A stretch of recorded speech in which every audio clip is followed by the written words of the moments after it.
Hi everyone. Hi, everyone. Thanks for returning. Let's unravel another horrible case.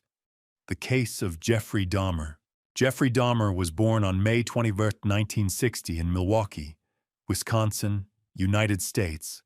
His father, chemist Lionel Herbert Dahmer, and his mother, Joyce Annette Dahmer, faced various challenges.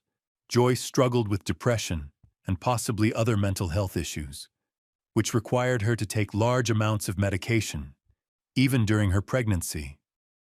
Despite these difficulties, their first child, Jeffrey, was born healthy and displayed a cheerful and curious personality in his early years.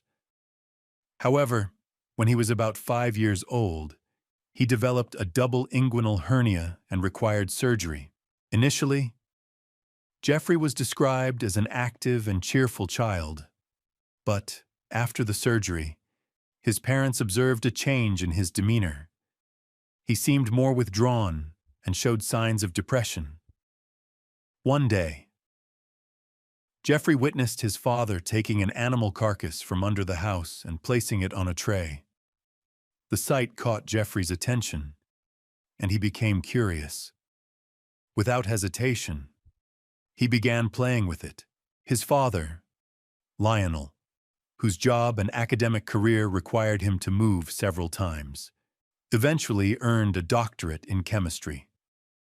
This achievement led Jeffrey's family to settle in Bath, Ohio, where they found a large plot of land surrounded by trees. After moving to Ohio, Jeffrey began to avoid social interaction, preferring solitude. However, he cherished the time he spent with his father, participating in various activities together, such as fishing. Jeffrey enjoyed watching his father prepare fish and was curious about what was inside them. Lionel noticed this passion in his son and suggested that he learn taxidermy. Although Jeffrey did not experience physical abuse at home, he grew up in a tense atmosphere. His parents, Lionel and Joyce, argued frequently. Lionel often criticized Joyce for not taking good care of their son, while Joyce expressed frustration with Lionel's long hours at work and school, feeling that he was neglecting the family. Over time, they realized that Jeffrey was quite withdrawn and had difficulty connecting with others. When Jeffrey was 7, he got his first pet, a dog. This brought him immense joy, and he took great care of the dog, even bringing it along when he explored the area for animal carcasses. At the same time, Joyce became pregnant with their second child. To help Jeffrey feel included, his parents allowed him to choose a name for his younger brother, which he decided would be David. Jeffrey attended primary school in Bath, where his father made efforts to encourage him to socialize with other children, although these efforts were largely unsuccessful. On weekends, Lionel spent time with Jeffrey, tending to the garden and bees together, and attending local fairs. Their relationship was strong, and Jeffrey even wrote poems for his father. During this time, his mother Joyce was hospitalized for depression and anxiety, which was a difficult period for the family. When Jeffrey entered secondary school, he continued to enjoy dissecting animals and began to explore his sexuality. During this time, he kissed a boy from the neighborhood, which led him to realize that he was attracted to boys. Although he struggled to accept this part of himself, Jeffrey faced increasing anxiety due to his father Lionel's homophobic views. Throughout high school, he endured bullying to cope with the challenges around him. He turned to alcohol. This dependence on alcohol led him to come to school drunk and even drink during class. As a result, he was often reprimanded and disciplined. His behavior varied greatly. Sometimes he was the center of attention, while at other times he was very shy. In school, Jeffrey often engaged in behavior that was considered humorous or eccentric. He acted as the class clown, frequently imitating epileptic seizures and making sheep noises during class. As he grew older, he even began drawing chalk sketches of human bodies on the classroom floor. Around the age of 14 or 15, Jeffrey began to experience disturbing obsessive thoughts related to sex. This struggle intensified over time, leading him to develop various fantasies. However, unlike typical teenage fantasies, Jeffrey's were more disturbing. Jeffrey found his senior year of high school particularly challenging because his parents decided to get a divorce. Lionel moved away and took refuge in a hotel, while Jeffrey's mother also decided to leave home, taking her youngest son, David, with her and leaving Jeffrey alone. Just a few weeks after graduating, he began to explore his fantasies more freely. Jeffrey's fantasies began to take shape in a disturbing way. He often thought about a young man he had met while playing sports on his way home. This man frequently jogged in the evenings, shirtless, and Jeffrey found himself drawn to him. Jeffrey then imagined a scenario where he would hide in the bushes, and when the man passed by, Jeffrey would attack him and take him home. However, on the day Jeffrey decided to make this fantasy a reality, the young man did not show up for his usual jog. Another fantasy that Jeffrey cherished was picking up a hitchhiker and taking him home. In this scenario, they would share an intimate moment and eventually live together in harmony. This fantasy became a reality in 1978 when Jeffrey was driving down the road and spotted a young hitchhiker who fit his ideal type. Jeffrey stopped and offered the young man a ride in his car. The young man, eager to go to the summer music festival, accepted Jeffrey's invitation to have a beer at his house first. His name was Stephen Hicks, and he had just turned 18. They returned to Jeffrey's house together. After drinking a few beers, Stephen asked Jeffrey to fulfill his promise to take him to the festival. Jeffrey hesitated, and an argument ensued. Eventually, Stephen decided to leave, which escalated the situation. In a fit of rage, Jeffrey hit Stephen with a dumbbell, causing him to fall to the floor, unconscious. In a panic, Jeffrey strangled Stephen until he stopped breathing. Jeffrey then processed Stephen's body, placing it in 5 black trash bags. He loaded the bags into his car and drove off to find a place to dispose of them. Jeffrey began to drive erratically and out of his lane. The patrolman saw Jeffrey and asked him why he was driving like that. Jeffrey confided in the officer about his struggles with insomnia and his parents' recent divorce, expressing feelings of hopelessness about his life. He remained polite and calm throughout the conversation.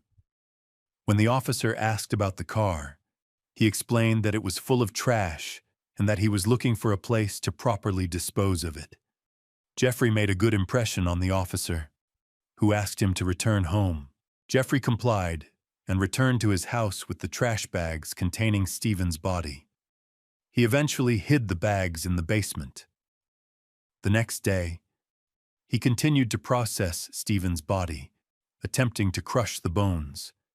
He then scattered them in various locations behind the house.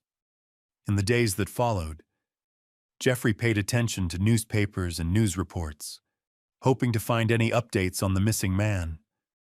However, he found none. He had committed a serious crime, but it was still a secret. This prompted him to repeat his crime. A week after Jeffrey's mother, Joyce, left home, Lionel found his son living alone and increasingly anxious. He encouraged Jeffrey to find a job, but Jeffrey showed little interest. Instead, he spent his days drinking. To help, Lionel took him to Alcoholics Anonymous meetings and arranged sessions with psychologists. Lionel encouraged Jeffrey to pursue his studies at Ohio University. Although Jeffrey did not outright refuse, he continued to drink and think about Stephen's murder. In the following months, he donated blood in exchange for money to buy alcohol. By the end of the semester, his academic difficulties led to his expulsion from the university. However, Lionel was determined and convinced Jeffrey to enlist, believing that military discipline could have a positive impact on him. Jeffrey complied and successfully passed the selection process. His passion for medical care took him to San Antonio, Texas, where he trained to become a military medic, allowing him to gain a deeper understanding of human anatomy. Jeffrey eventually found his passion in his work. After 6 months, he had changed dramatically. Military physical training not only improved his physique but also made him more sociable. For the first time, Lionel witnessed his son smile, although not while on leave. After completing his training, Jeffrey was deployed to a base in Germany. Unfortunately, his struggles with alcohol were not resolved, and when the authorities learned of the problem, he was discharged from the military. Upon returning to the United States, Jeffrey chose to distance himself from his father instead of going home. He settled in Miami, where he rented a hotel room and found work at a diner. At first, his life seemed okay, but it quickly became unstable. Jeffrey drank more and soon found himself unable to afford a hotel room, forcing him to sleep on the beach. Realizing that he could not continue like this, he decided to ask his father for financial help. Lionel, understanding that giving his son money might cause him to drink more, Lionel bought Jeffrey a ticket home instead. Determined not to give up, Lionel committed to helping his son find a better path forward. Lionel picked Jeffrey up from the airport. Jeffrey greeted him with a bright smile, which initially led Lionel to believe that his son was simply happy to see him. However, it soon became clear that Jeffrey had consumed a significant amount of alcohol before the flight. Faced with this reality, Lionel decided that the best course of action would be to send Jeffrey to live with his grandmother in Milwaukee. During his time with her, Jeffrey matured considerably. He developed a deep respect for his grandmother, who, by many accounts, was the only person he felt truly close to. Jeffrey helped her with various chores around the house and even attended church with her. During the first few weeks, Jeffrey began reading the Bible, which helped him alleviate some of his negative thoughts. However, he still struggled with his fantasies. One day, he stole a male mannequin from a clothing store and hid it in his closet. He saw the mannequin as the perfect companion because it never rejected him, made no demands, and inspired him. However, one day, his grandmother discovered the mannequin and was horrified. She insisted that Jeffrey leave the house, but he calmed her down by promising to get rid of it. One day, while sitting in the library, a man approached Jeffrey and handed him a note instructing him to meet in the men's room. Although Jeffrey chose not to accept the invitation, the incident sparked something within him, and after 9 years, his repressed desires resurfaced. In 1985, Jeffrey frequented the sauna, looking for men to satisfy his desires. When he found someone who interested him, he would invite them out for a drink. However, he would secretly put sleeping pills in their drinks. When the victim passed out, Jeffrey would lie down next to them.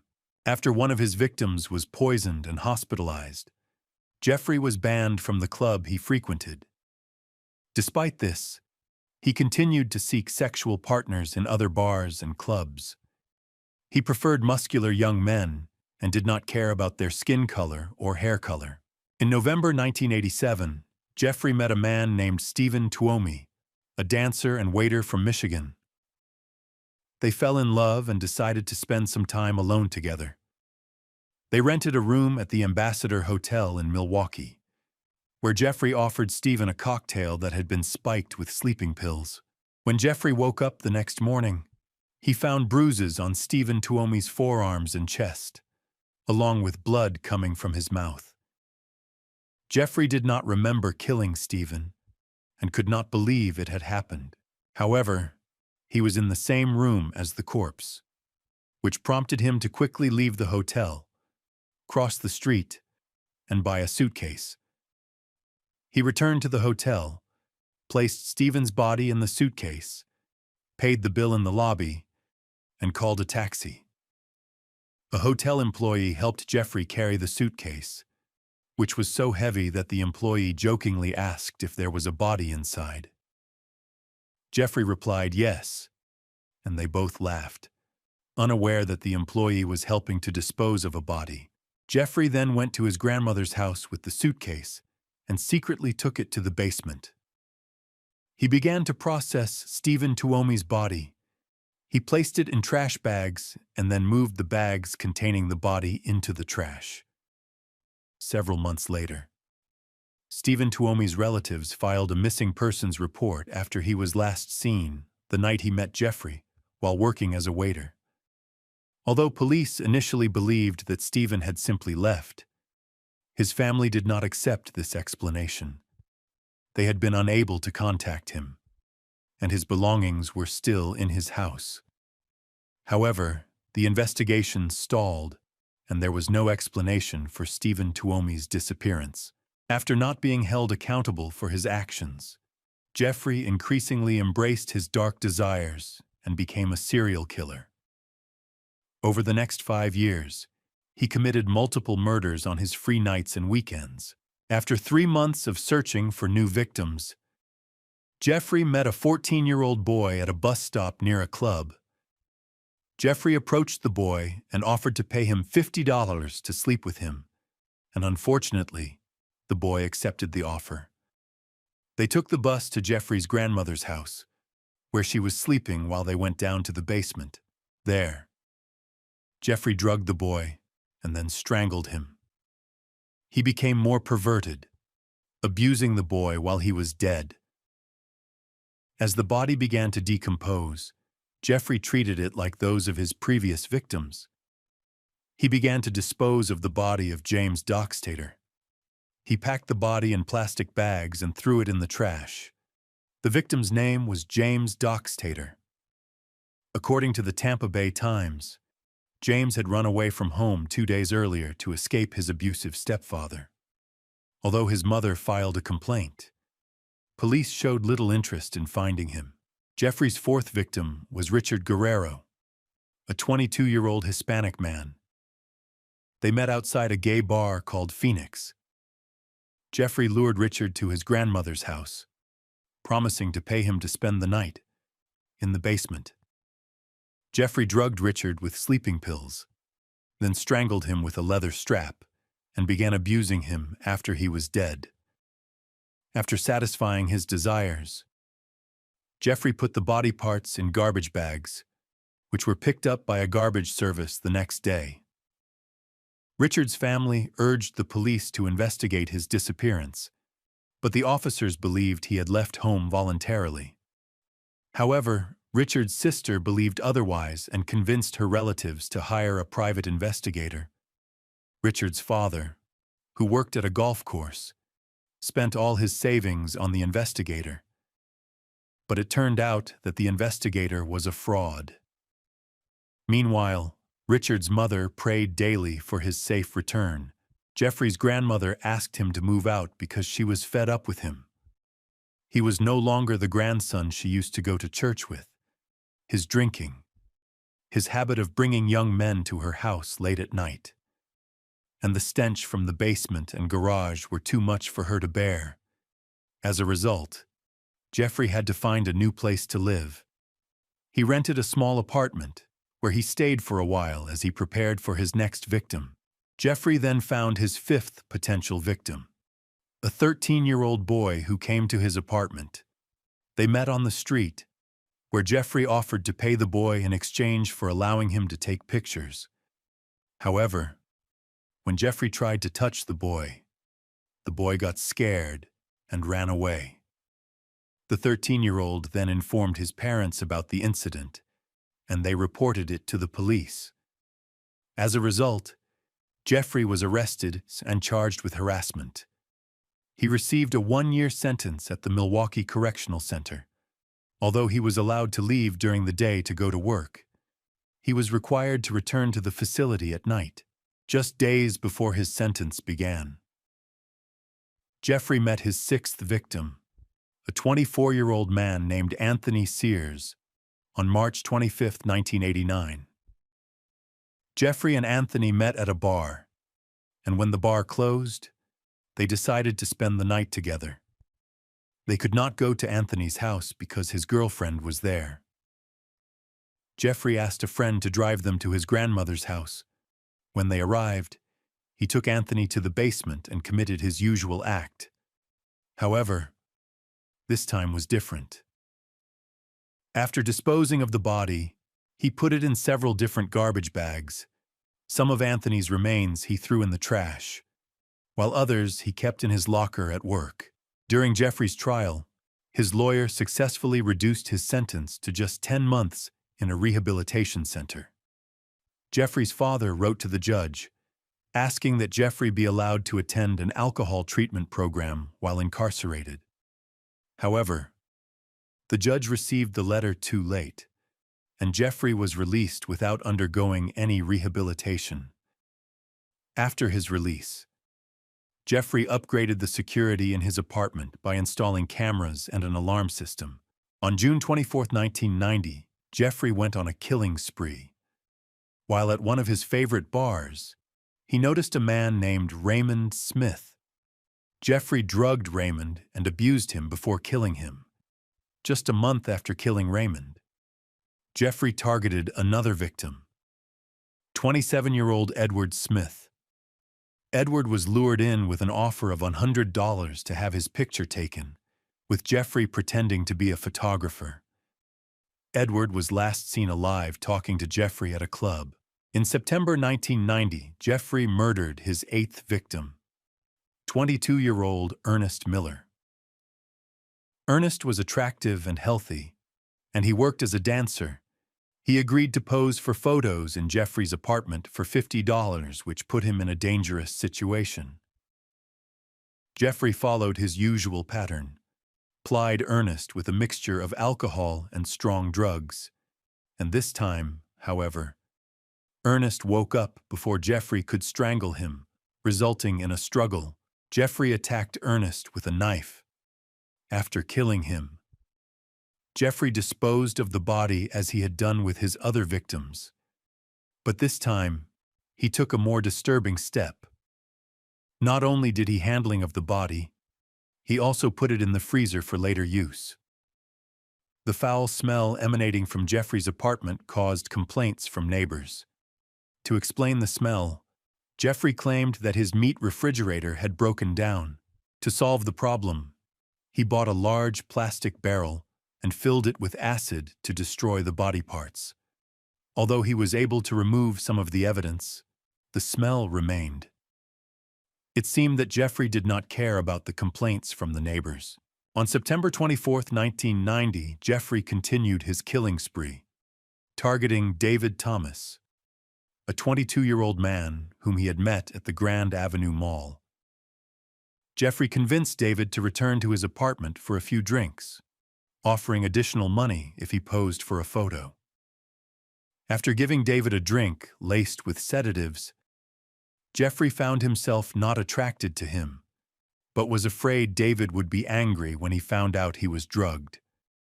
As a result, Jeffrey strangled him. He took photos of handling of the body disposal and kept those photos, for unknown reasons. Jeffrey stopped killing for 4 months. He met his next victim in February 1991. This victim, his 10th, was 17-year-old Curtis Straughter. Curtis had just lost his job as a nurse and was looking forward to becoming a model and attending college. They met at a bus stop. Tragically, this was not the end of Jeffrey's list of victims. Just 2 months later, he met Errol Lindsay, a 19-year-old boy who was also lured by the promise of money to take pictures. The next victim was 31-year-old Tony Hughes. Tony, who had lost his hearing as a child due to medication, was cheerful and sociable. He loved to dance and made friends easily. Tony was last seen on May 24, 1991, at a club. That night, Jeffrey invited him to his house, where he continued his killing spree. Unfortunately, Tony's body was left in Jeffrey's apartment for several days before being dumped in a dumpster. On May 26, 1991, a tragic chapter unfolded when Jeffrey met Conorak Synthesum, a 14-year-old Laotian teenager. Conorak was the younger brother of a previous victim who had escaped from Jeffrey. The situation was heartbreaking. Conorak had accepted money from Jeffrey to help his family, who were struggling financially and faced challenges due to their limited English skills. Conorak had been drugged by Jeffrey. After ensuring that Conorak was unconscious, Jeffrey left to buy alcohol, planning to strangle him upon his return. However, Conorak regained consciousness and escaped from the apartment. He wandered the streets until he encountered two girls, who were the nieces of Jeffrey Dahmer's next-door neighbor. The girls saw Conorak, who was injured, and they called 911 for help. The police, along with paramedics, rushed to the scene. When they arrived, they found Conorak lying in the middle of the road. They picked him up and placed him in a nearby building. When they began asking him questions, Jeffrey turned around, claiming that Conorak was his boyfriend, with whom he had just had a fight, and that he had been drinking heavily. The police accepted Jeffrey's explanation. The two girls begged the police to check Jeffrey's identification, but they refused. They urged the officers to listen to them, pointing out the bruises and cuts on Conorak's body. The girls insisted that they knew the boy and that he was definitely a minor. The officers rudely told the girls to be quiet and even threatened to arrest them for trying to help Conorak. Had the officers checked Jeffrey's identification, they would have discovered that he was on mandatory parole for a previous conviction for molesting Conorak's brother. Instead, both officers assisted Jeffrey in taking Conorak back to his apartment, and one officer even placed him on the sofa. Once inside the apartment, the officers detected a foul odor, which Jeffrey explained was from a broken refrigerator filled with rotting meat that he had not disposed of. Surprisingly, the officers did not find anything suspicious. Jeffrey even showed them pictures of Conorak that he had taken earlier. Another alarming detail that the police overlooked was the body of Tony Hughes in the bedroom. The police left the scene, but the two girls called them back to check if they needed to identify themselves as witnesses. Unfortunately, the police dismissed their concerns, claiming it was just a disagreement between two adult partners. When Jeffrey was left alone with Conorak, he decided to inject hydrochloric acid into the boy's head. He did this to create a zombie. He had always dreamed of having a companion who would obey his every command without question. These experiments ultimately led to Conorak's death. Jeffrey then handling of the body Conorak's. The next victim added to Jeffrey's list was 20-year-old Matt Turner, whom he met at a bus stop. Matt accepted Jeffrey's offer to travel to Milwaukee for a professional photo shoot. At his apartment, Jeffrey drugged, strangled, and handling of the body Matt's. On July the 5th, 23-year-old Jeremiah Weinberger became Jeffrey's victim. They met at a bar in Chicago, and Jeremiah went to Jeffrey's apartment with the promise of spending the weekend with him. Jeffrey then drugged Jeremiah and injected boiling water into his skull twice, causing him to fall into a coma and die 2 days later. Oliver Lacey, a 23-year-old athlete, accepted an offer for a photo shoot for money and accompanied Jeffrey to his apartment. There, Lacey and Jeffrey engage in intimate activities. Jeffrey then drugged and strangled Lacey and continued to abuse her even after she died. He subsequently handling of the body Lacey's and stored some of her body parts in the refrigerator. Just 4 days later, on July 19th, Jeffrey lured 25-year-old Joseph Braidhoft to his apartment. Joseph was strangled and laid out on Jeffrey's bed, covered with a sheet, for 2 days. On July 21st, Jeffrey began handling of the body Joseph's. On July 22, 1991, Jeffrey approached a group of 3 friends at a bar while they were drinking. He introduced himself as a photographer and paid $100 to anyone to pose for photos. Only one, a 32-year-old homeless man named Tracy Edwards, agreed. Jeffrey invited Tracy to his apartment and mixed him a cocktail, which he offered to all of his victims. However, Tracy, being as smart as he was, noticed a strange taste in the drink and decided not to finish it. Jeffrey then attempted to be intimate with Tracy, but Tracy repeatedly refused. Eventually, Jeffrey handcuffed one of Tracy's hands, leading to a struggle. During the fight, Jeffrey grabbed a knife, but Tracy fought back, hit Jeffrey, and escaped from the apartment. On the street, Tracy spotted a police car and informed the officers about the incident. They accompanied him to Jeffrey's apartment.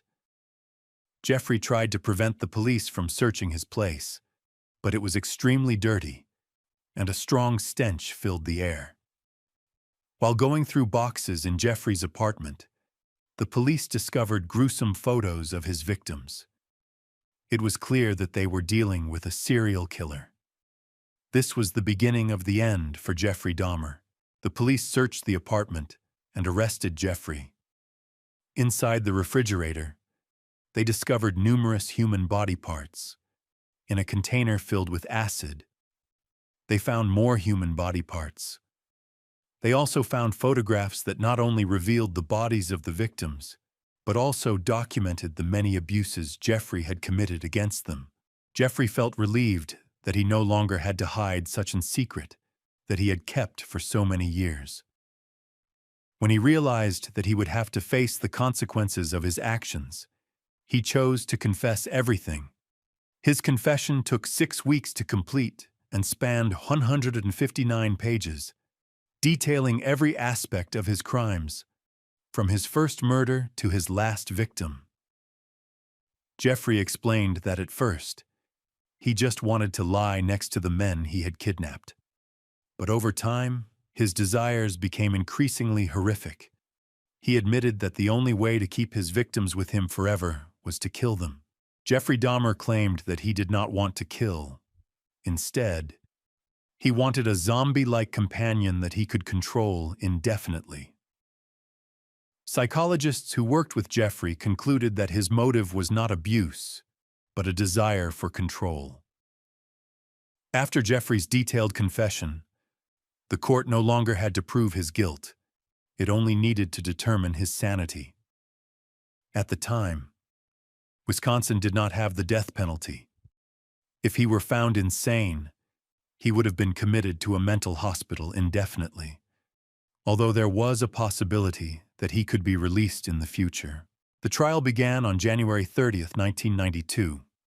Due to the serious nature of the case, many security measures were taken in the courtroom, including the installation of bulletproof glass.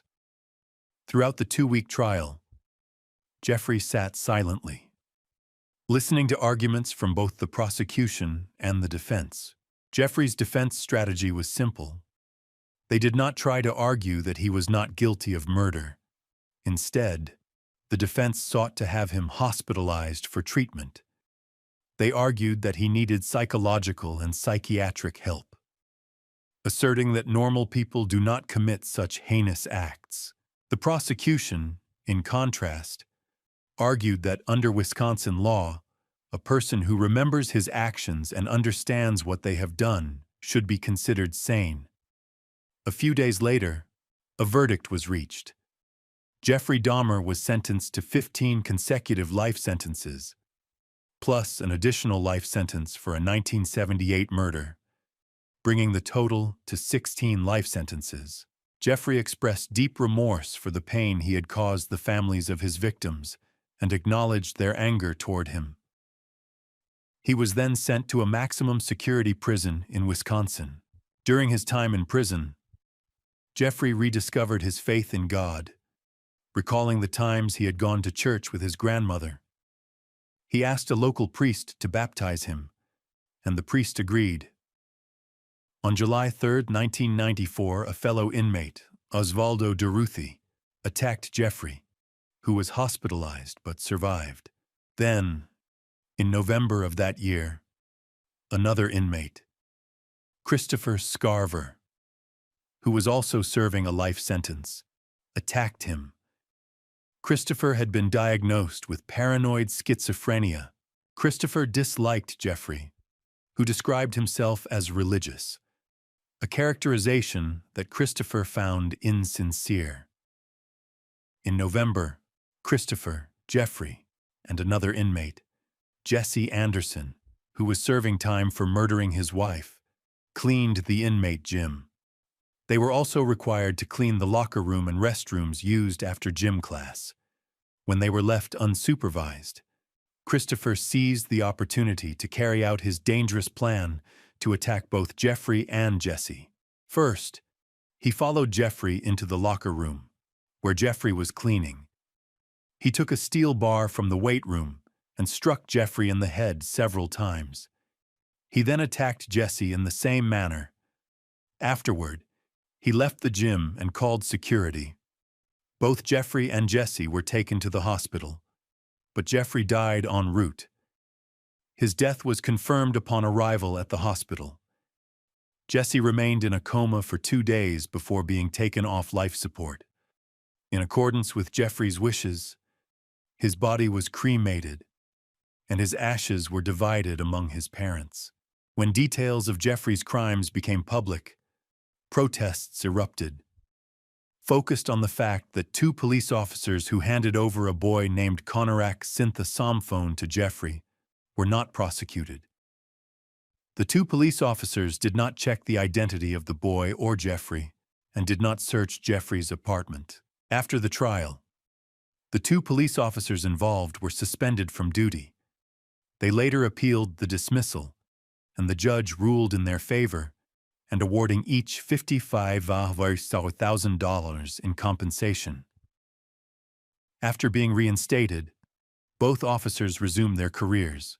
Additionally, after the investigation was completed, the building where Jeffrey Dahmer lived was demolished in the hope of helping people forget the horrific events that occurred there.